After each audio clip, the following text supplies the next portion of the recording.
Three guys were hassling a young woman. Arthur wasn't in the mood to get involved, but his condition kicked in, and he started laughing uncontrollably off to the side. They thought he was making fun of them. Arthur reached for the card. That explains his medical condition. But they grabbed his bag and started beating him.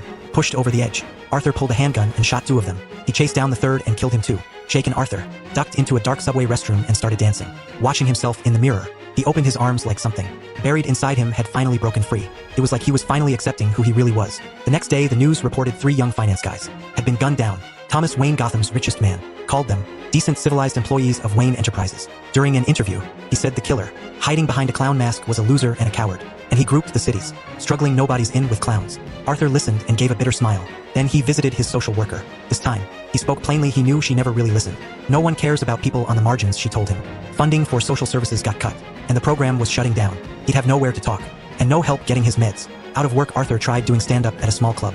The second he stepped on stage, he froze and broke into fits of nervous laughter. The set bombed, but in his imagination, he fixed it. Reality was way harsher. Back home, he found a letter his mom had written to Thomas Wayne. In it, she claimed Arthur was Thomas's son.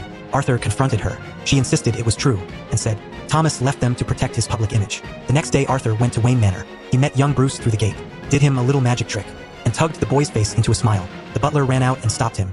When Arthur brought up his supposed parentage, the butler told him his mom was delusional. Arthur swallowed his anger and left. When he got home, he found his mom passed out. She was rushed to the hospital. At the hospital, Arthur watched his idol, talk show host Murray Franklin. Murray brought up Arthur's bad set from the club, and even played the clip to laugh at him.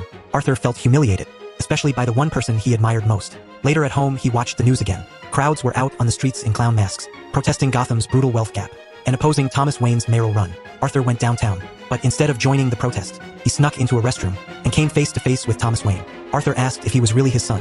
Thomas told him he'd been adopted.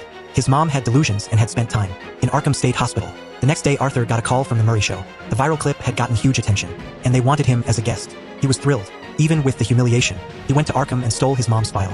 The record said she had delusional disorder. She'd let her abusive boyfriend hurt the kid. She adopted Arthur. The injuries from that abuse messed up Arthur's brain. He repressed the memories and developed the uncontrollable laughter. Arthur later went to the hospital and smothered his mom with a pillow. Afterward, he decided when he went on the show, he'd end his own miserable life on live TV. He rehearsed his entrance and his suicide at home. Then he got ready for real. He dyed his hair green, painted his face, put on a bright red suit, and stepped into the street dancing. In that moment, he was the Joker.